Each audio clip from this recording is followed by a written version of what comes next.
penyebab terbesar dari kerusakan jalan di Kota Pekanbaru ini apa? Bagaimana dengan target perbaikan jalan kita agar jalan di Kota Pekanbaru kembali mulus, Pak? Artinya anggaran 1 triliun itu yang harus dicari Pemkot Pekanbaru begitu. Sedimentasi yang cukup tinggi, pasirnya lebih kurang hampir 1 meter.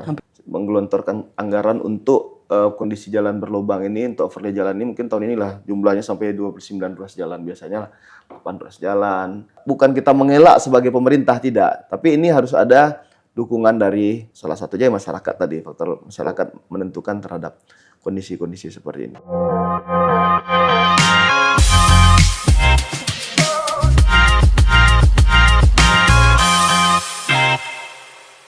Assalamualaikum warahmatullahi wabarakatuh. Jumpa lagi bersama saya Billy Pranata dalam podcast Pemko Pekanbaru. Nah, kali ini kita akan berbicara mengenai program Wali Kota Pekanbaru mengenai perbaikan jalan rusak yang ada di Kota Pekanbaru dan pengendalian banjir tentunya. Nah, untuk berbicara ataupun membahas persoalan ini lebih dalam, kita sudah menghadirkan narasumber penting tentunya untuk menjawab rencana program ini dan bagaimana solusi tentang pengendalian banjir di Kota Pekanbaru. Sudah hadir bersama kami PLT Kadis PUPR Kota Pekanbaru, Bapak Edward Yansa SEMM selaku PLT Kadis PUPR Pekanbaru. Selamat pagi Pak Kadis. Pagi. Apa kabar Pak Kadis? Baik, alhamdulillah baik. Terima kasih sudah meluangkan waktu bersama kami untuk berdiskusi ataupun membahas mengenai program Wali Kota terkait perbaikan jalan dan juga pengendalian banjir di Kota Pekanbaru. Nah, ini Pak Kadis berbicara mengenai perbaikan jalan. Ini kan sejak awal dilantik Wali Kota Pekanbaru Bapak Haji Agung Nugroho SEMM sudah berkomitmen untuk menyelesaikan persoalan jalan-jalan berlubang dan jalan rusak yang ada di Kota Pekanbaru. Nah, bagaimana dari Dinas PUPR Pekanbaru sendiri untuk mengeksekusi program yang ini merupakan janji kampanye Wali Kota Bapak Agung sendiri? Ya, kita di Dinas PUPR mungkin secara dinas teknis berkaitan dengan program-program prioritas Pak Wali Kota, Pak Haji Agung Nugroho dan Pak Markarius, bagaimana program-program berkaitan dari beberapa prioritas itu ada 2 yang di Dinas PUPR menjadi pengendali teknis terhadap itu. Jadi ada 1 berkaitan dengan kondisi jalan di Kota Pekanbaru, terus berkaitan dengan permasalahan banjir di Kota Pekanbaru. Berkaitan dengan kondisi jalan ini, Kota Pekanbaru ini menjadi ada 3 bagian. Maksudnya 3 bagian ini menjadi 3 tanggung jawab kondisi jalan yang ada di Kota Pekanbaru. Yang pertama, tanggung jawab dari status jalannya, status jalan milik pemerintah pusat, pemerintah provinsi, dan satu lagi juga milik kita, pemerintah Kota Pekanbaru. Berkaitan dengan itu, di prioritas Pak Wali Kota ini mungkin secara program keseluruhan mungkin kita per tahunnya ini mungkin target sekitar lebih kurang 20 km per tahunnya. Jadi mungkin ada 2 pola yang kita lakukan. Pertama berkaitan dengan pemeliharaan berkala jalan seperti overlay. Dan juga pemeliharaan tambal sulam atau patching yang biasa kita sebut. Jadi dalam satu titik di ruas jalan itu ada beberapa titik itu yang kita tutup tambal sulamnya. Jadi kalau di tambal sulam ini mungkin kita ada dengan pasukan kuning kita sendiri bisa melaksanakannya. Kita juga ada pola keduanya mungkin dilaksanakan tambal sulam oleh pihak ketiga. Yang mana pihak ketiga ini tentu secara profesional lah melaksanakan tambal sulam ini. Mungkin dari 2000-an titik yang sudah kita survei. Jadi kalau kondisi jalan dihitung ini mungkin lebih dari 2000. Karena tapi kita baru kondisi 2000 apa nih Pak? 2000 titik jalan berlubang. 2000 lebih titik jalan berlubang. Jadi ini kita sudah secara bertahap sampai di bulan ini mungkin lebih dari 50% terhadap kondisi yang sudah kita lakukan. Itu juga berkaitan dengan kondisi jalan berlubang yang ada di Kota Pekanbaru. Tapi program prioritas itu juga berlanjut di pemeliharaan berkala secara overlay. Ya, buktinya di tahun ini kita ada rencana 29 ruas jalan yang akan kita overlay sampai di menjelang akhir tahun secara bertahap lah. Mungkin pertama kita sudah melakukan pemeliharaan itu ada di Jalan Loba, Jalan Serikandi, jalan ini pada hari ini mungkin juga akan mulai Jalan Blimbing, Jalan Lion, Jalan Garuda, Jalan Pembina 4 dan beberapa ruas jalan lagi secara bertahap akan kita lakukan di tahun ini. Tapi makanya kita mohon dukungan dari masyarakat Kota Pekanbaru bagaimana upaya-upaya yang dilakukan secara bertahap dan konsennya Pak Wali Kota terhadap kondisi jalan berlubang di Pekanbaru ini begitu besar. Karena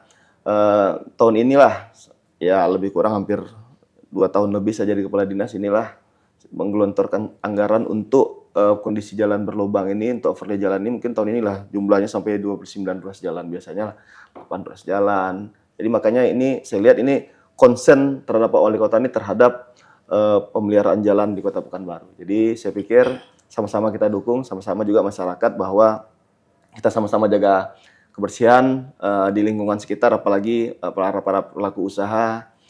Ini juga bagian dari cara kita pencegahan banjir. Yang ini jalan dan drainase ini sesuatu yang berkaitan erat. Nah, makanya salah satu kondisi-kondisi jalan kita yang di Pekanbaru ini banjir dan segala macamnya tentu harus sama-sama. Ini juga memang benar bagian besarnya ini menjadi tupoksi pemerintah. Tapi peran masyarakat juga kita mohon ada di dalam ini berkaitan dengan jangan membuang sampah dalam drainase. Baik. Dan hal-hal lain yang berkaitan dengan kondisi seperti ini. Baik Pak Kadis, tadi disampaikan bahwasanya target tahun ini ada sekitar 2.000 titik dan udah 50% yang Ya, sudah 5%. terlaksana ya begitu. Nah, ini mungkin bisa digambarkan nih Pak Kadis, ini kan yang nonton nanti juga pengen tahu bahwasanya sebenarnya seperti apa sih kondisi jalanan Kota Pekanbaru itu, kerusakan kecilnya berapa, kerusakan sedang, kerusakan parahnya berapa. Nah, ini kan kita pernah mendengar statement dari Wali Kota Pekanbaru Pak Agung bahwasanya ini jalan-jalan Kota Pekanbaru ini sebenarnya sudah expire bahasanya, sudah expire artinya sudah haus begitu. Karena ini seperti apa? Mungkin bisa digambarkan Pak Kadis. Ya, kalau kondisi secara ruas jalan, kemantapan jalannya karena status Kota Pekanbaru masih cukup sebenarnya 70%, lebih kurang 70%. Tapi kan kondisi panjangnya jalan Kota Pekanbaru ini dengan titik-titik yang rusak ini nggak sebanding gitu. Contoh misalnya jalan rambutan, satu ruas jalan rambutan ada beberapa titik. Nah, jadi masyarakat menganggap kalau sudah beberapa titik rusak, jadi kan satu ruas jalan yang rusak. Yeah. Nah, jadi itu yang menjadi concern kita, mana yang kira-kira kita bisa lakukan tambal sulam, mana yang kita lakukan overlay, makanya inilah menjadi tugasnya PU menginventarisir hal-hal seperti ini. Tentu kita juga berkomunikasi dengan pemerintah provinsi dalam hal ini, karena pemerintah provinsi tentu melakukan ya hal yang baik sama dengan kita, karena kita harus komunikasikan ini dengan status ruas jalan agar tidak terjadi hal-hal yang tidak diinginkan nanti ke depannya kan. Oke.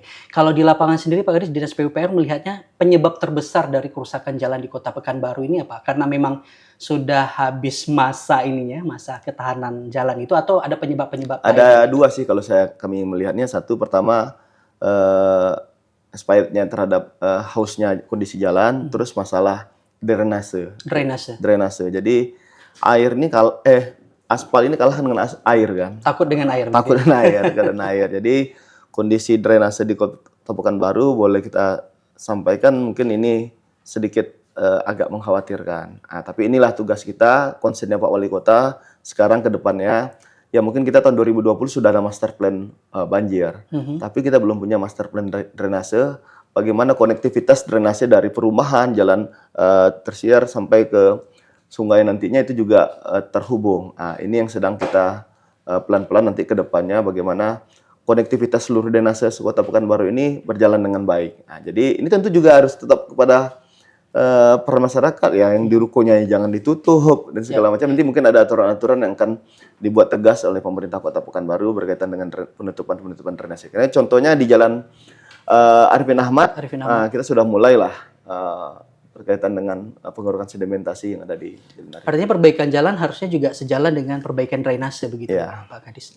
Nah, ini berbicara mengenai anggaran perbaikan jalan. Ini kan perbaikan jalan kalau berbicara anggaran tentu sangat besar begitu ya Pak Kadis. Nah, sebenarnya idealnya yang dibutuhkan PUPR untuk menyelesaikan tadi titik jalan yang rusak di Kota Pekanbaru itu berapa banyak Pak Kadis, dan barangkali bisa disampaikan dengan kondisi keuangan daerah saat ini. Seperti apa menyiasatinya? Inilah makanya target saya sampaikan tadi. Pemerintah kota mensiasati pelan-pelan secara bertahap di masa kepemimpinan Pak Agung ini target kita di 20 km per tahunnya. Nah, tentu karena 20 kondisi km per tahunnya. per tahunnya. Jadi mungkin kalau kita hitung lebih kurang secara kasar 3 sampai 3,5 miliar ya, berarti kan sampai ya 3 sampai 4 miliar misalnya, tergantung kondisi jalan ya.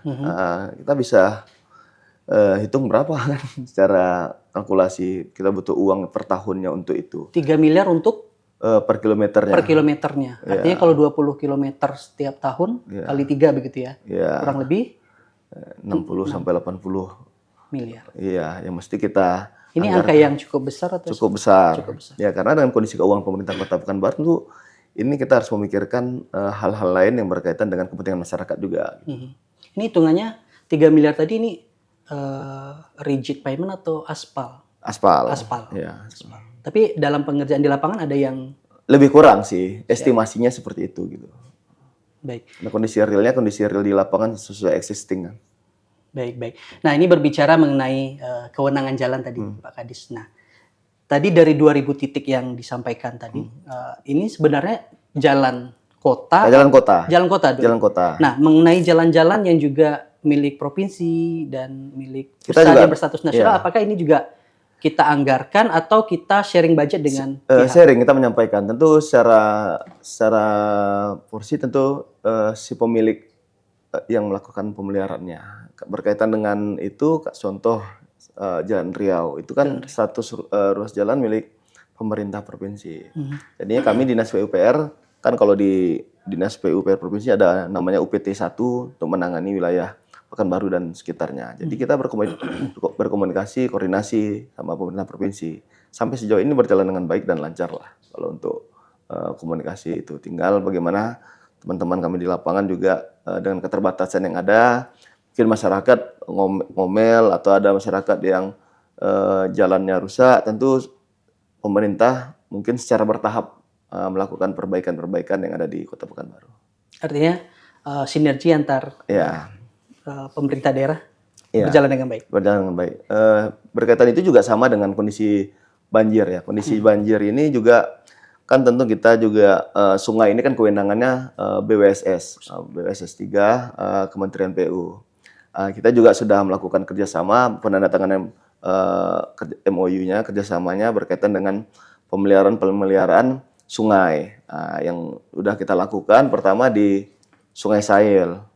Jadi Sungai Sahil itu kita ada beberapa bentangan sekitar lebih kurang 3,2 kilo dilakukan pemeliharaan oleh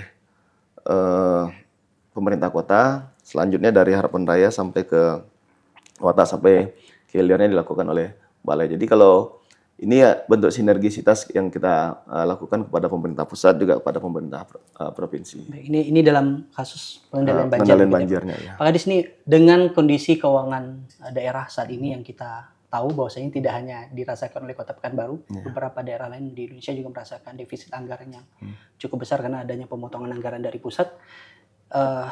Bagaimana dengan target perbaikan jalan kita yang kita buat? Berapa tahun kita targetkan agar jalan di Kota Pekanbaru kembali mulus, Pak Kadis? Ya, semuanya tergantung kondisi keuangan. Ya mudah-mudahan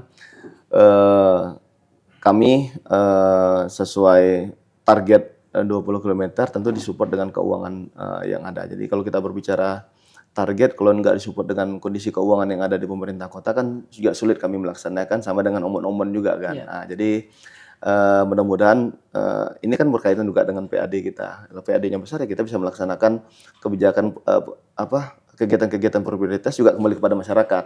Jadi mudah-mudahan nanti ke depannya 2026, 2027, 2028 fokusnya Pak Wali Kota ini lebih cepat, lebih baik. Jadi kalau misalnya seandainya setahunnya bisa lebih dari 20 km dengan kondisi uang yang ada, tentu ini menjadi fokus juga gitu.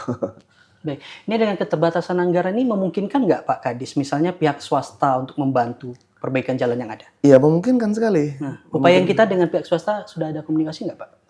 Ada sih beberapa, tapi masih dalam kondisi komunikasi. Jadi saya pikir ya mudah-mudahan nanti ke depannya juga ada pemerintah swasta, pemerintah bisa membantu kondisi-kondisi yang ada di Kota Pekanbaru. Apalagi ini juga Kota Pekanbaru kan bukan hanya milik pemerintah kota sendiri, jadi milik seluruh orang yang ada di Kota Pekanbaru. Baik, Pak Kadis. Ini satu lagi yang ketinggalan, mungkin juga banyak warga Pekanbaru yang bertanya-tanya tentang kerusakan jalan nih Pak Kadis. Ini kita melihat kan galian-galian jalan yang disebabkan oleh proyek-proyek galian fiber optik. Ini seperti apa sebenarnya Pak Kadis? Apakah memang mereka memiliki izin untuk menggali itu, dan faktanya di lapangan setelah penggalian itu jalan justru semakin rusak begitu? Iya, mungkin selama saya jadi kepala dinas DPU ya 2 tahun lebih ini, kita belum mengeluarkan izin apalagi rekomendasi terhadap galian jalan.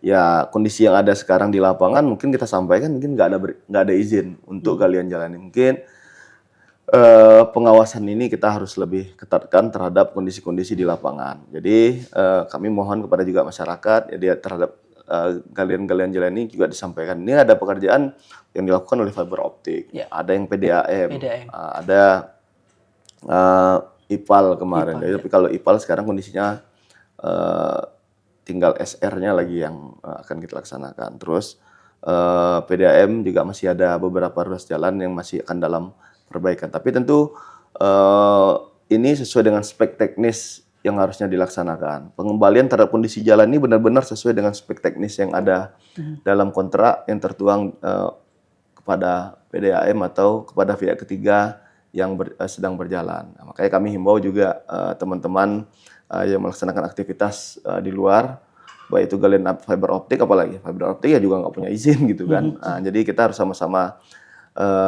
konsentrasi untuk ini, apalagi kita kemarin sudah studi tiru ke daerah Jogja bagaimana pemerintah Yogyakarta concern terhadap jalur-jalur ducting yang ada di badan jalan di Kota Pekanbaru nanti ke depannya. Jadi mudah-mudahan memperbaiki Kota Pekanbaru bukan hanya tugas wali kota sendiri, jadi tugas kita sama-sama. Jadi semoga ini bisa membuat semangat Pak Wali Kota ke depannya agar program-program prioritas ini bisa berjalan dan mengawal ini. Kalau kami di dinas itu kan mengawal dan melaksanakan ini sesuai dengan apa yang menjadi harapan kita bersama. Gitu. Baik, nah ini kita tadi sudah berbicara mengenai perbaikan jalan rusak. Nah ini kita beralih ke pengendalian banjir, Pak Kadis. Nah berbicara banjir ini juga merupakan janji kampanye dari Wali Kota Pekanbaru, Pak Agung Nugroho dan Pak Markarius Anwar. Ini merupakan salah satu prioritas utama beliau saat ini setelah menjabat wali kota. Nah, seperti apa Dinas PUPR sendiri melihat kondisi banjir di Kota Pekanbaru saat ini? Ya, kita bicara dengan kondisi geografis Kota Pekanbaru. Kondisi geografis Kota Pekanbaru ini kan daerahnya daerah cekung kayak seperti Kuali. Nah, jadi daerah rendah yang mana berkaitan dengan bahasa kaminya laku gitu ya. Ya seperti itu kira-kira. Jadi ini pernah di tahun 2020 dilakukan konsultan perencanaan master plan banjir. Nah, jadi master plan banjir ini melihat di mana titik-titik kondisi banjir yang ada di Kota Pekanbaru. Memang di master plan ini mungkin belum secara keseluruhan sekota Pekanbaru, tapi ini daerah jantungnya Kota Pekanbaru lah saya pikir. Jadi prioritas kita itu ada di beberapa ruas jalan semenjak Pak Wali dilantik. Itu pertama ada di Arifin Ahmad, Subrantos Pasar Pagi Arengka, Sudirman. Tentu ini kembali kepada tanggung jawab. Karena seperti yang saya sampaikan tadi bahwa kalau sungai menjadi tanggung jawab balai. Jadi ada hal-hal yang berkaitan dengan. Jadi kalau kayak jalan-jalan yang lain juga berkaitan dengan drainasenya juga menjadi tanggung jawab pemerintah kota dan pemerintah provinsi. Nah, ini yang kita sinergikan. Kemarin kita sudah rapat dengan pemerintah provinsi, ada target-target yang akan kita capai. Karena ini kan tentu kita tidak bisa melaksanakan secara sporadis ya. Maksudnya itu kita nggak bisa spot by spot melaksanakan pekerjaan ini. Tentu harus ada kita akan melaksanakan pertama yang di Arifin Ahmad. Nah, sementara di Arifin Ahmad ini kita sama-sama lihat kondisi sekarang mungkin masih dalam kondisi, tapi airnya mengalirnya kan lebih cepat. Lebih cepat surutnya. Karena kondisi daya tampung drainase dengan debit air yang ada di Kota Pekanbaru selama beberapa kali hujan ini mungkin itu yang tidak sesuai. Nah, makanya ke depan juga kita harus concern terhadap ini. Makanya kami kemarin sesuai arahan Pak Wali mungkin mendesain master plan drainase. Master plan dan Master bukan plan master plan banjir yang sudah ada ya? Iya, master plan banjir ini kita kan sudah tahu kondisi banjirnya seperti apa. Setelah kondisi di lapangan tentu ada tersumbat ini A, B, C, D, E, drainase-drainase. Tentu ini yang menjadi perbaikan-perbaikan terhadap drainase-drainase ini. Nah, mungkin kayak contoh di Arifin Ahmad lah nih, saya kenapa kita memang fokus lebih fokus di sana karena panjang Arifin Ahmad itu ada lebih kurang 4,2 kilo. 4,2 kilo, jadi drainase kiri kanan harusnya kan lebih kurang 8,4 kilo. Nah, inilah yang menjadi fokus kami. Jadi ini juga ada beberapa kondisi arah jalan masuk ke rukonya, jembatannya patah, yang drainasenya diperkecil, yang ada drainase nggak berjalan, yang tersumbat. Nah, ini sudah kita melakukan beberapa perbaikan. Contoh kayak jembatan patah kita bongkar. Nah, sekarang alhamdulillah yang depan Budiman, ada yang depan Cikwan, ada lagi yang di dekat masuk ICS itu kita udah bongkar, ada beberapa spot yang sudah kita bongkar. Kalau dihitung ada sekitar 52 jembatan yang turun yang membuat debit air itu tidak mengalir di Jalan Arifin Ahmad. Jadi sedimentasi yang cukup tinggi, pasirnya lebih kurang hampir 1 meter. Hampir 1 meter. Iya, itu makanya kemarin kita pengerukan udah jalan satu hari itu bisa 40 sampai 50 dump truk kita angkat pasirnya. Cukup banyak. Iya, jadi makanya saya pikir juga ini kan sama-sama semuanya, nggak bisa menjadi tanggung jawab pemerintah Kota Pekanbaru sendiri. Jadi buang sampah, kesadaran-kesadaran seperti ini, semangat jiwa gotong royong ini harus kita kembalikan lagi di lingkungan sekitar, lingkungan kelurahan, kecamatan. Nah, ini harus menjadi budaya yang harus kita galakkan lagi ke depannya. Baik, Pak Kadis. Ini berbicara mengenai master plan banjir. Ini kan Pekanbaru sendiri sudah punya master plan banjir itu. Nah, sebenarnya berapa parah sih banjir Kota Pekanbaru? Titik-titik itu berapa banyak lebih banjir kurang yang ada di Kota Pekanbaru? Titik terparah itu yang sesuai dengan master lebih kurang 311, Pak. 311. 311 titik banjir. Ya, 311 yang kondisinya sangat memprihatinkan lah. Ini di kawasan mana, Pak? Jalan-jalan protokol atau pemukiman? Jalan protokol dan pemukiman juga. Nah, ini kan Kota Pekanbaru yang dihitung kemarin. Jadi sejauh ini baru sekitar lebih kurang 30% tertangani. Tapi karena ini kan tentu terus berlanjut setiap tahunnya. Karena memang kondisi keuangan ini menentukan terhadap target-target prioritas yang kita laksanakan. Alhamdulillah ya tahun ini juga pemerintah pusat juga bangun parit Belanda itu salah satu upaya pengendalian banjir yang ada di Rumbai. Nah, ini kan tentu menjadi semangat baru bagi kita pemerintah kota bahwa bagaimana support pemerintah pusat terhadap pemerintah Kota Pekanbaru juga pemerintah provinsi. Ada juga ini kemarin kita baru turun di Jalan Nelayan juga akan dibuat turap sepanjang hampir berapa kilo kemarin yang dilaksanakan oleh pemerintah pusat melalui BWSS. Nah, jadi ya upaya-upaya ini pendekatan-pendekatan kepada karena kondisi keuangan kita yang nggak memungkinkan lah untuk bisa secara langsung dan menyeluruh terhadap perbaikan drainase Kota Pekanbaru. Jadi yang paling penting itu bagaimana sekarang dengan kondisi drainase yang ada kita ikut membersihkan lokasi sekitar drainase yang ada di masyarakat. Seperti pengerukan. Itulah. Baik, Pak Kadis berbicara mengenai anggaran tadi, diakui anggaran menjadi hal yang sangat penting begitu untuk melakukan upaya pengendalian banjir sendiri. Sebenarnya dari master plan banjir yang dibuat oleh Pemko sebelumnya, sebenarnya anggaran yang dibutuhkan berapa banyak, Pak Kadis? Lebih dari 1 triliunan lebih. 1 triliun. Itu dalam jangka waktu berapa tahun penyelesaiannya, Pak Kadis? Kalau targetnya ini sih saya pikir 5 sampai berapa tahun kemarin ya secara detail. Tapi kan ini kan memang kondisinya setiap tahun tentu ada pergerakan-pergerakan sama dengan kondisi jalan. Kita hitung kondisi jalan hari ini titiknya 10 karena kondisi banjir, hujan. Nah, ini berbeda lagi ya. Sama drainase juga begitu. Kondisi hujan lebat kadang-kadang kondisinya bisa patah dan segala macam. Ini yang kadang-kadang membuat outputnya itu juga nggak terlalu terukur, bisa berubah gitu. Jadi mungkin kalau kita berbicara target, tentu kita bisa lihat kondisi keuangan. Saya nggak berani jamin target 1 tahun selesai, 2 tahun selesai. Bukan nggak terlalu percaya diri. Kenapa? Tapi ini kan dilakukan oleh sama-sama oleh pemerintah kota, pemerintah provinsi, pemerintah pusat sendiri. Jadi kalau sama-samanya ya pasti kondisinya bahkan lebih cepat gitu. Artinya anggaran 1 triliun itu yang harus dicari Pemko Pekanbaru begitu ya? Oh iya, dengan kondisi ruas jalan yang ada di Kota Pekanbaru. Bagaimana dengan perjuangan mendapatkan anggaran dari pusat atau provinsi Pak Kadis sejauh ini?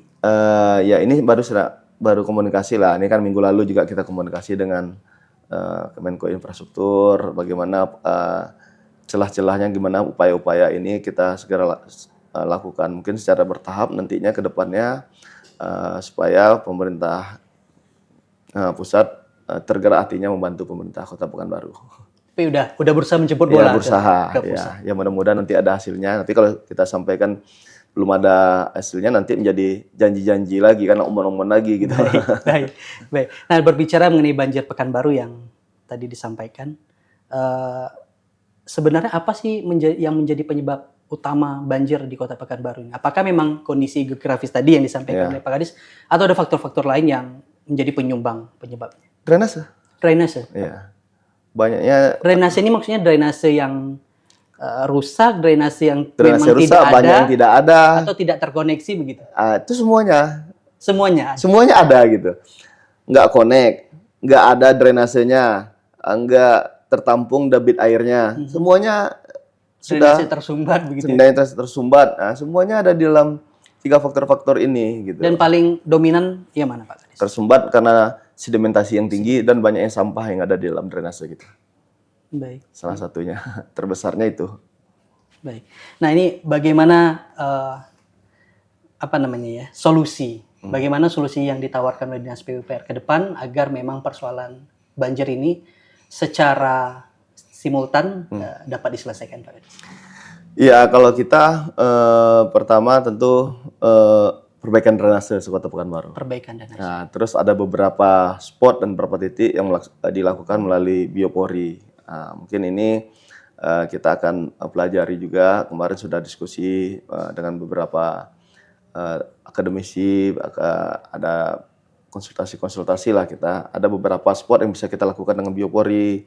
Ada beberapa spot yang kita harus menggunakan waduk, tambahan waduk lagi. Ada yang arahnya kita mengarahkan ke sungai. Contoh kayak yang di Jalan Arifin, kan ada sungai yang di Jalan Paus. Yep. Mungkin ini drainasenya kan kiri kanan juga sudah tersumbat, ditutup jalan oleh masuk ke ruko. Nah, ini mungkin kita ke depannya juga salah satu targetnya yang di Jalan Paus itu ke depannya drainasenya juga akan melakukan perbaikan. Tapi intinya ya kalau berbicara kalau drainasinya baik, ya mudah-mudahan pengendalian banjirnya sedikit lebih bisa terkendali. Ya kalau kecuali curah hujan yang sangat besar ya. Ini mungkin di luar kendali kita sebagai manusia karena faktor alam kan. Ada termasuk penyebab dengan berkurangnya daerah resapan air nggak, Pak Kadis? Ini kan permukiman semakin banyak, Iya. bangunan-bangunan. Iya, makanya. Tapi sebenarnya di pemukiman ini kita juga sudah ada kawasan daerah resapan, juga kita harus ada daerah ruang terbuka hijau. Sebenarnya sudah ada di dalam sebelum perizinan. Nah, tinggal bagaimana pengelola pemukiman ini juga ada, termasuk dengan waduk-waduk yang tadi kita sampaikan. Nah, ini juga mungkin ada waduk tapi sedimentasi juga udah mulai tinggi.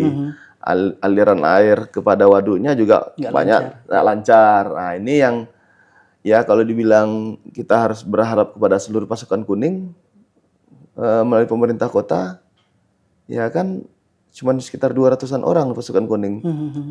Sampai sejauh apa?